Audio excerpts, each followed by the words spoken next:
Mitchell Hora has a bit of a challenge on his hands. He was planning for several hundred people to show up for his annual summit that he and his company host in Iowa for farmers and investors from all over the country. The night ends with music on his family farm. Now, the big question is whether he will have the final answers that he wants to share with the audience for one of the key topics of this gathering. Hi, I'm Dave Price. Mitchell is the founder and CEO of Continuum Ag. It's a soil health data intelligence company. That company eventually led him to creating the annual Top Soil Summit. And that's where the federal Section 45Z tax credits come in. Those tax credits are really kind of an extension of what Mitchell already helps his clients do: find ways to lower their carbon intensity. If only he could get the federal government to release the final guidance for 45Z before that crowd shows up.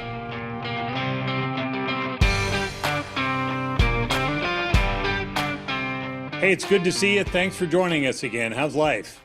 Things are good, and ready for it to be even better. But things are good. Things are good on the farm. My family farm is in southeast Iowa. We got crop planted, things coming up. We got moisture. We got stuff sprayed off that needs to be sprayed off. And Daddy, I talked to Dad earlier, and we even got things reported to the FSA office already, our cropping info. So we are on the ball. You're rolling. Got a little rain too, so that's always good. Rain's been coming. We had about 9 inches of rain throughout April, so that really extended planting. It was kind of hit and miss as we were able to plant this year, especially compared to last year where we started and it just all happened super quick last year. So we knew that we weren't going to have a year like that every year. But this year it did definitely drag out a little bit, but for sure can't complain. We had been pretty dang dry before April, so getting the rain that we had in April was very good. Now we'd been kind of drying out, and these recent shots of rain coming through have been very well received. So perfect. Can't complain at all. And all right, let's talk about the summit. Yeah. I'm always fascinated talking to people who put together something like this because there's so much planning that goes into it, especially when it's something that survives its first year and is able to keep coming back, right? So as you're plotting this out, what are you thinking? Yeah, so Continuum Ag annually hosts our Topsoil Summit. I believe this is year 8 or 9 of doing the summit. Probably at least year 9. I started it, when Continuum was just a little agronomy consulting company. So it very much started as just a field day, like a half-day farmer field day out at our farm, showing things like relay cropping and flying on cover crops into wide row corn with drones and that kind of stuff. And very much evolved from being a kind of loosey-goosey farmer field day to now being a very professional, nice event at a conference center here in southeast Iowa. It's at the Riverside Casino and Golf Resort, and their conference center really evolved into a pretty cool deal, and really the space where the conversation is happening between farmers and biofuel producers and ag professionals all in the same room. And that's really not happening at scale at any other event. I'm really happy to be the one to host that. Of course, a huge part of the conference this year is 45Z, but it all boils back to how do we drive increased profitability to family farms under the guise of soil health. And 45Z is the biggest opportunity that I see to drive that mission forward as expansively as possible. And as we talk, you're still waiting on some info with 45Z, right? We are. Yeah. So how are you planning this out without all the final details? Yeah, as we record this today, we are still waiting on the release of a USDA technical guidelines rule. It's called the Technical Guidelines for the Production of Regenerative Agricultural Biofuel Feedstocks, meaning the rules for the farmers. Yeah. is what it means. So it's essentially the audit and verification requirements if you're going to claim that your feedstock, aka your corn and soybeans, has a low carbon footprint. These are the rules. And we know that in this rule is also an updated feedstock CI calculator to calculate the farmer's carbon emission reductions. So it's how to calculate your on-farm carbon footprint and how to reduce it. That rule could go live anytime. And I actually think the odds are quite high that that rule will be live before the Topsoil Summit on June 10th. It might be live this week. It might be next week. It may, and maybe I'm wrong. Maybe it won't be by the 10th, but it's coming extremely soon. And a couple details on that is that the USDA wrote the rule because 45Z was passed into law way back in August of 2022 with the Inflation Reduction Act. It's been solidified and upheld in law with the Big Beautiful Bill, where it actually got extended to 2029. It's now a 5-year program, and there is a bill that Senator Joni Ernst has actually that could extend the program again to 2033. But today, 45Z is a biofuel producer tax credit expanding from the tax years 25 through tax year 29. And the USDA has been helping to determine how farmers could play a role. And again, they submitted a final rule to the Office of Management and Budget, which is part of the executive branch, the White House. They're the guys that basically cross the T's, dot the I's, do the final review across interagencies as they are writing rules and stuff. So the OMB are the final reviewers. And part of their review process for important rules like this one is to host what's called an EO 12866 meeting, which I had no idea what that was a couple months ago. I've had to learn a lot in how DC functions. It's way more than what I ever thought I would know. But the gist of it is companies can put in an application to meet with the reviewers. It's a teleconference thing, just a group phone call. And these meetings are 30 minutes, and it's between the company and the reviewers. The reviewers select the companies that they want to hear from. And in this round of review meetings, Continuum Ag was the first company that was chosen for one of these review meetings. We had our meeting like 2.5 weeks ago now, almost 3 weeks ago. And there is one meeting that is scheduled for today, literally just ended 11 minutes ago as we record this. And there's one more meeting scheduled for next Tuesday, May 26th. So these are on the Federal Register, so they are public that the meetings are being had. It's public who is in the meeting. And then, of course, then they have a private discussion about the rule. And mostly it's a listening session where the companies give a spiel about what they think should happen and kind of give a pitch for 20, 25 minutes. And typically the reviewers don't say anything. They just listen. It's very rare that they ask a question, and that's it. But actually in our meeting, we actually did get a question, which I was very honored to have gotten one, because at least that means they were like listening and paying attention. So that's good. Yeah. But also it was a very good question as well from a reviewer in the Office of Management and Budget, so not an ag person. And she asked about the impact that this rule would have on changing the agricultural landscape and actually like driving positive outcomes.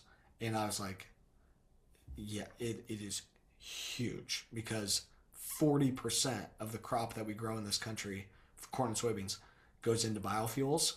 Therefore, 40% of the corn and soybean lands will be directly impacted by this rule. And the biggest thing that'll be the biggest opportunity for farmers is to quantify the carbon intensity of their crop and lower that carbon intensity, therefore potentially earning more financial upside. And you lower your carbon intensity by better fertilizer management, better yield, less tillage, no till or low tillage, and using cover crops and using manure, those kind of things. So it's a cool program that can reward what I think is good behavior, building soil health, and it can happen at scale. What do you think allowed this to survive?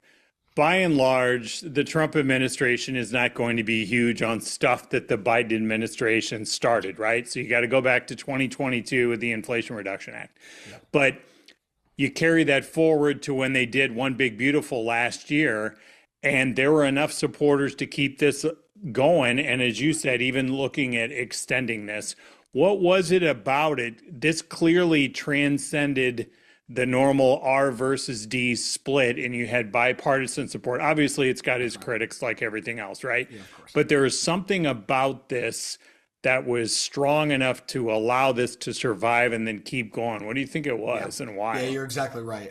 There's a variety of things, but yeah, the Inflation Reduction Act, I mean, it was basically like the Green New Deal. Yeah. And a lot of the components of it were. And it got a lot of pushback because of that. And this tax credit, the rules were supposed to be done by December 31, 2024. And we were freaking rearing and gearing for it. Yeah. Continuum was. We were on fire. And then it didn't happen. It's my understanding that 45Z was the only Inflation Reduction Act tax credit that the rules did not get done out of all those. Lucky you. But then when the Big Beautiful Bill came about, they basically canceled all of those Inflation Reduction Act credits except for the Big Beautiful Bill. Or sorry, except for 45Z. And it's to the point of your question. It has great bipartisan support because one, it does decarbonize and do some good green environmental things, but it promotes liquid fuels. It also promotes American energy first and local energy production via renewable fuels. It also is good for a lot of middle America, quote, red states that are growing a lot of this crop and producing a lot of this biofuel. So kind of able to be a little something for both sides of the aisle. Getting some, green energy stuff and decarbonization, but also promoting America First energy programs and farmers and liquid fuels. So I think that's why. And yeah, it's been very interesting to watch that whole debate unravel with the E15 and everything that's going on now. Like, it's really, really wild. But no, this has good support. It's continued to have good support, and very thankful for that because there's a lot happening in DC. So it's been very important to kind of keep beating the drum on things like 45Z that really can make a good positive impact and actually do a lot of good for the entire industry. As I told you when we talked the first time you were on the podcast, I mentioned I grew up in Southern Illinois, grew up near a lot of corn, but didn't have any immediate family members who farmed. So this whole journey has been remarkable, learning about so many different things. And when I was getting ready for this conversation with you, I got down some rabbit hole looking at the formulas involved in computing CIs. And I was thinking, what the heck is all of this? It seemed so complex, so convoluted, so complicated, but it's your world. Yeah. When I looked at it, my reaction was basically the same. Like, holy crap, this is a lot of stuff. But where it came about was I had been exploring the carbon markets since like 2018, 2019, and like carbon offsets and stuff. And we were doing projects with Rabobank and Goldman Sachs and John Deere and Land O'Lakes and Nori and Bayer and SIBO. And Continuum has worked with a bunch of them. And I just didn't love how a lot of them were working. Like, they only rewarded late adopters and like people changing practice now. Like, early adopters like my family, we got nothing. Even though we had a low carbon footprint, but we couldn't trigger additionality. And to me, a lot of these carbon programs were really not about carbon. They were about cost share for practice change, which is fine, but it wasn't about having the lowest carbon footprint. It was about paying a cost share to change a practice, trigger additionality. And that was just the way that the rules worked. And so we were basically just a recruiter and a technical advisor for some of those programs. And then 45Z came about. And I, looked at the GREET model and it's like, okay, this is a really clunky government Excel file. And I was able to work through it. I'm a pretty techie, young guy. Like, I was able to get through it, and it actually showed me my farm's carbon footprint. I'm like, this is what I've been looking for years. Like all of these other programs were about a change in practice, never about your real bottom line carbon footprint. And this is.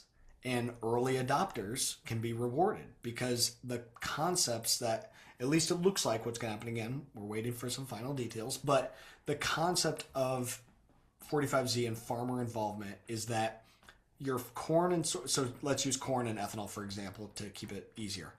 Today, corn has a default carbon footprint of about 29.1 grams of carbon equivalent being emitted per MMBTU of energy produced. Long story short, it's farmers are emitting carbon and given a default score of 29. I ran my farm score, and our corn has came back and been verified at a 2.6, with 0 being the goal, right? Carbon neutral is 0, and really you want to be negative. And our soybeans have a score of negative 19. And some years, our corn can be negative as well. But anyway, without going into a lot of details, I'm like, okay, this is what I've been looking for. How do I calculate my farm's actual carbon footprint? But this government tool, it's just too complicated. So then I was like, well, I already have this topsoil software being used to map and manage soil health data. Let's add in this calculator and make it easier for farmers to calculate their score, because they're not going to be able to go navigate this clunky Excel file and try to go through all these government websites to do it. That's just not going to fly. So we integrated the calculator into topsoil, give it to farmers for free, and now it takes 5 minutes. You go to topsoil.ag, create an account, 5 minutes, and just do your basic practices for corn and soybeans. It takes like 5 minutes per crop, and it's free, and boom, there you go. And I translated, our team, we translated the questions from Department of Energy PhD speak into farmer speak, farmer language, I call it. So it's so much easier to get your CI score quicker, but still 100% thorough.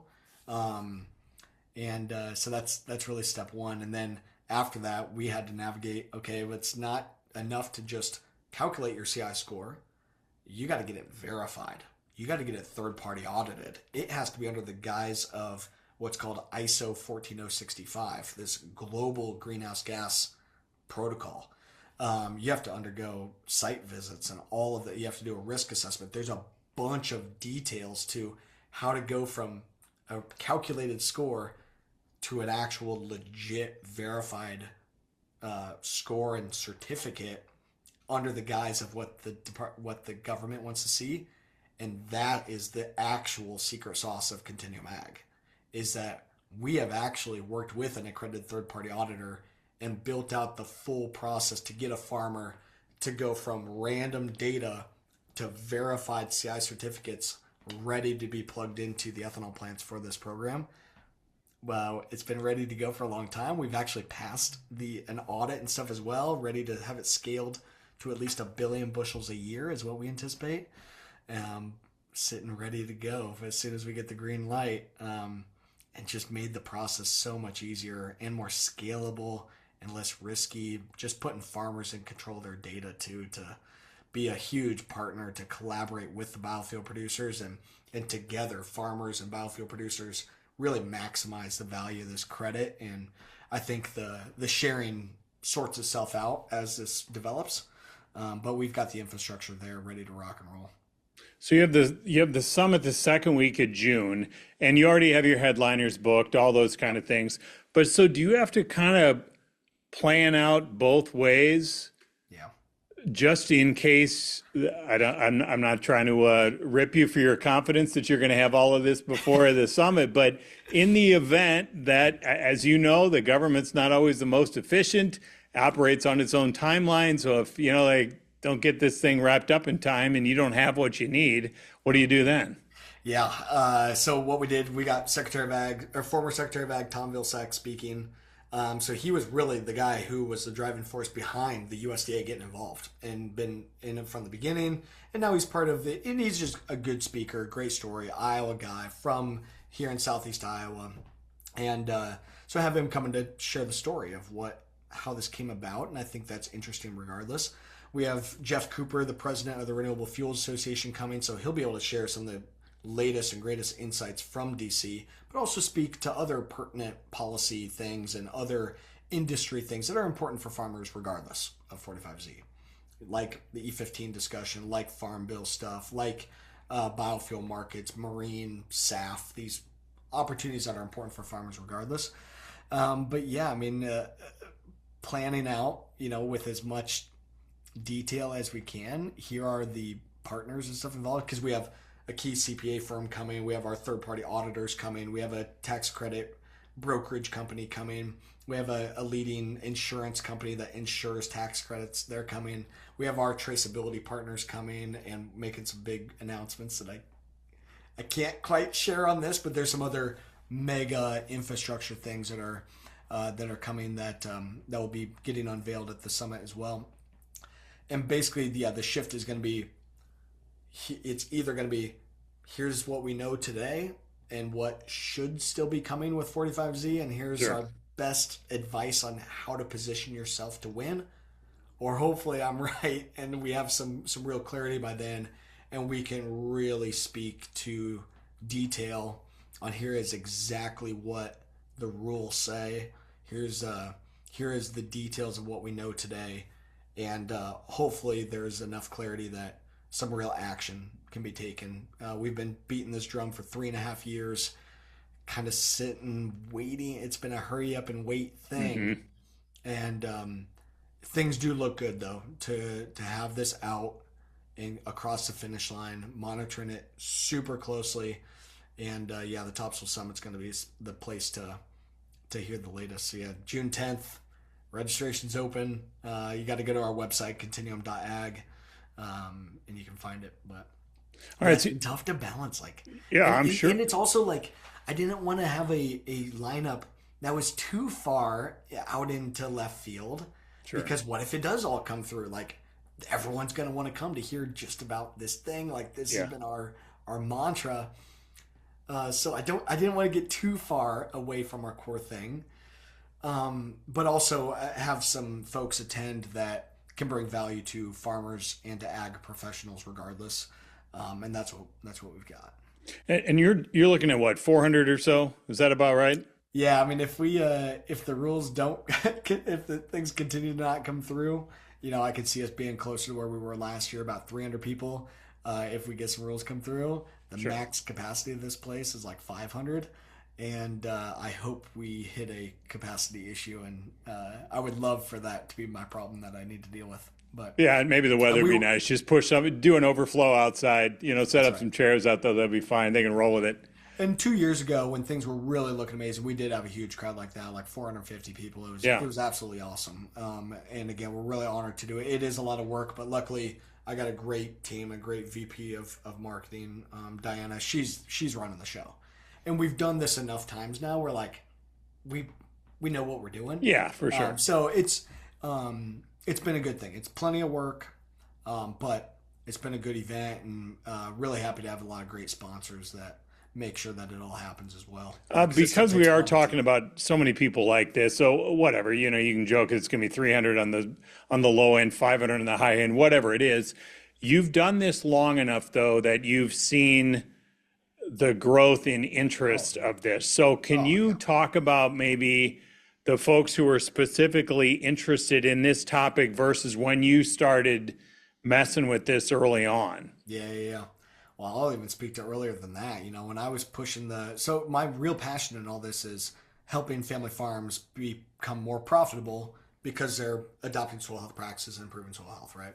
And my initial thing was, let's get better soil health data to measure and manage and improve soil health. And the Haney test is the solution for that. We still do that a little bit, but we were Haney But that was testing. your early background, right? Yeah, 10 years ago. I started this 10 years ago. And so the early stuff was the Haney test, service business, soil sampling. But I was impacting maybe 100,000 acres a year, which is cool. But it's hard to scale a consulting company like that. And the interest, it's just tough to be able to really do. Sure. So we started building software and trying to develop systems and more scalable things. And now I mean, already scored farmers, not just farmers that are watching us that haven't even, like already in the software scored farmers is well over 2 million acres.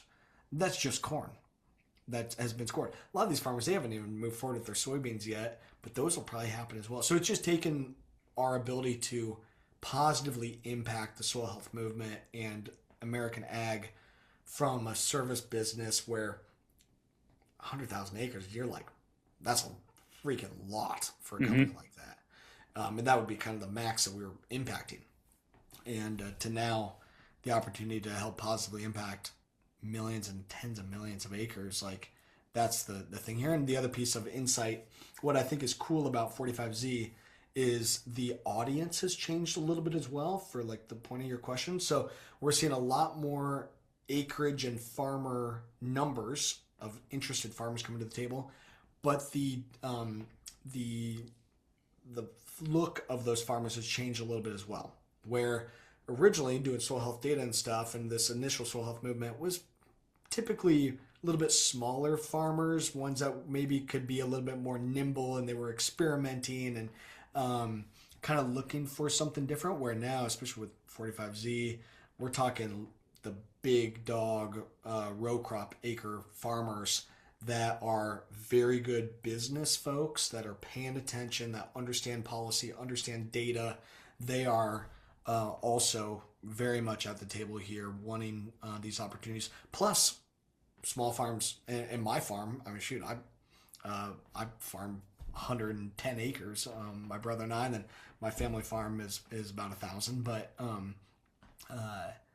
it works for all sizes, which I love. And for small farms like mine to have a seat at the table here, and for very large farms, that everybody can take advantage of this and move the needle forward on the soil health movement, and just getting farmers new opportunity to drive revenue streams in a time where that's needed more than ever.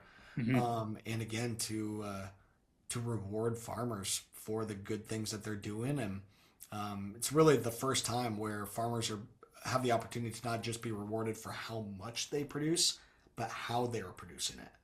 And if this goes the way that I think it will, I mean, we're talking fundamentally changing global agriculture with the precedent that this program can set. And that's what makes me excited about it.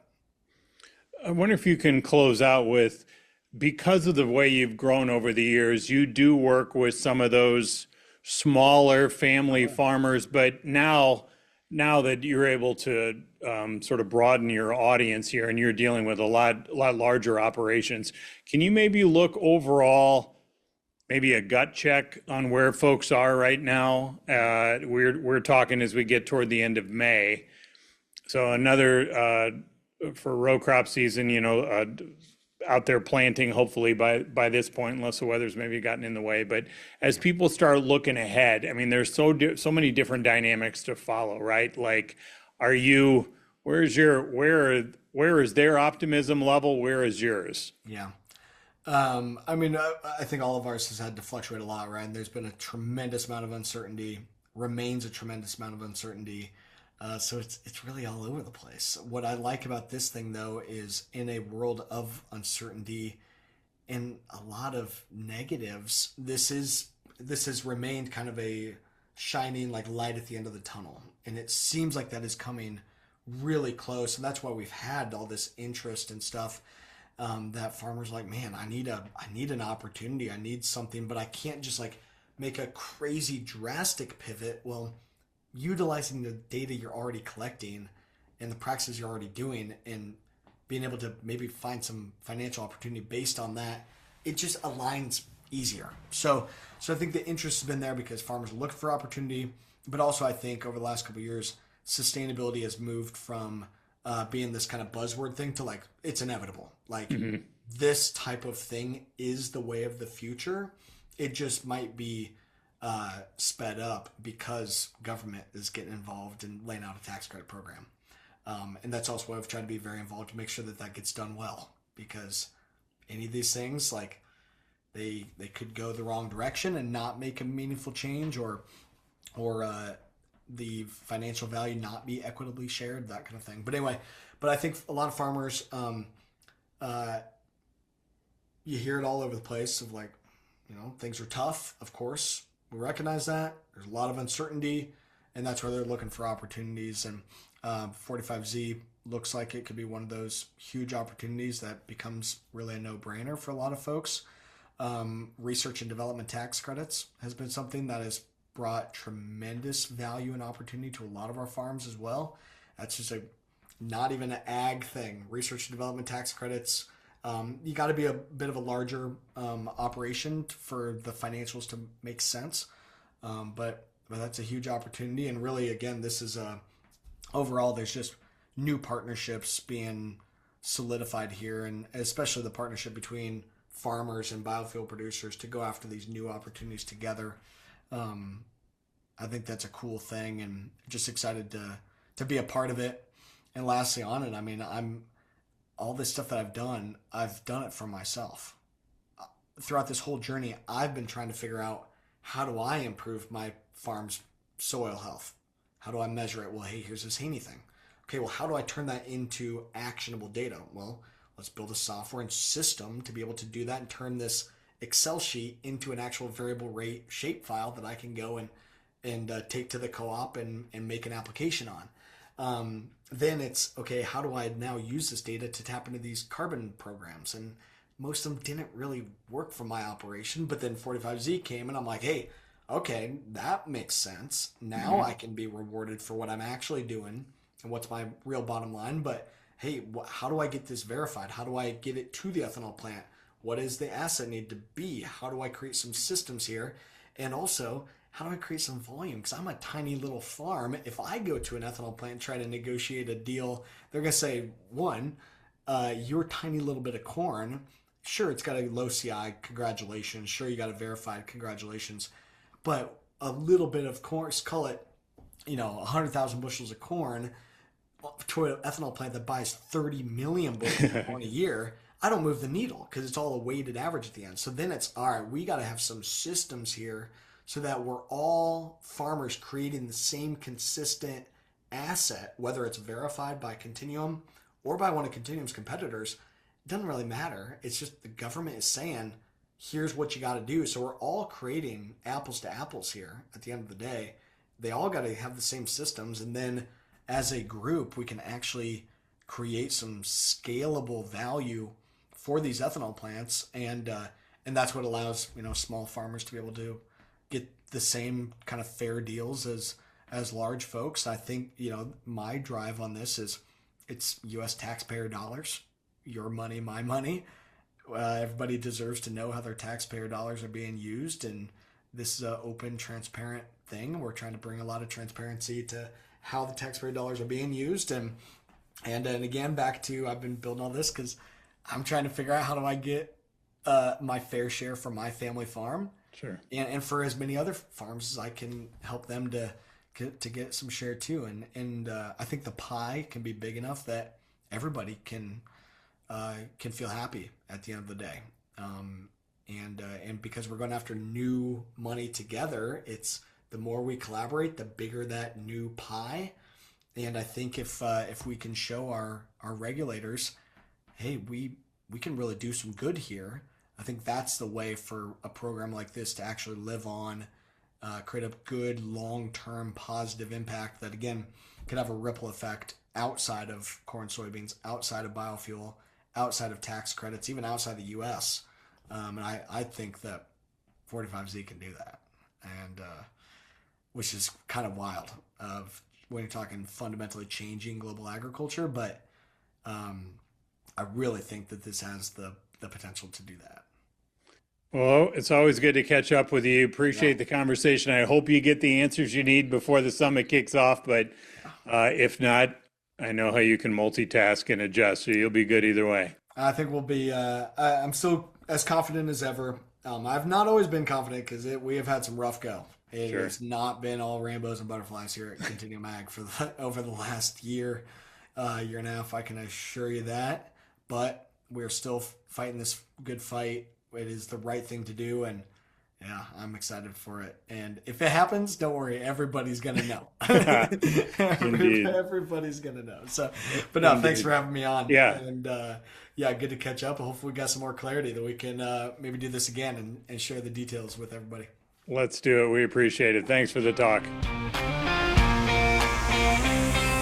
Our thanks to Mitchell Hora. Now, for more information about his Topsoil Summit, you can check out our profile piece about Mitchell. You can find that in the American Farmland Owner Weekly Newsletter. It's free and it comes out every week. And if you want, you can sign up and have it sent straight to your inbox every Friday. It's the place where landowners get their news. Thanks for listening here on the podcast, and thanks for caring about the future of our farmland.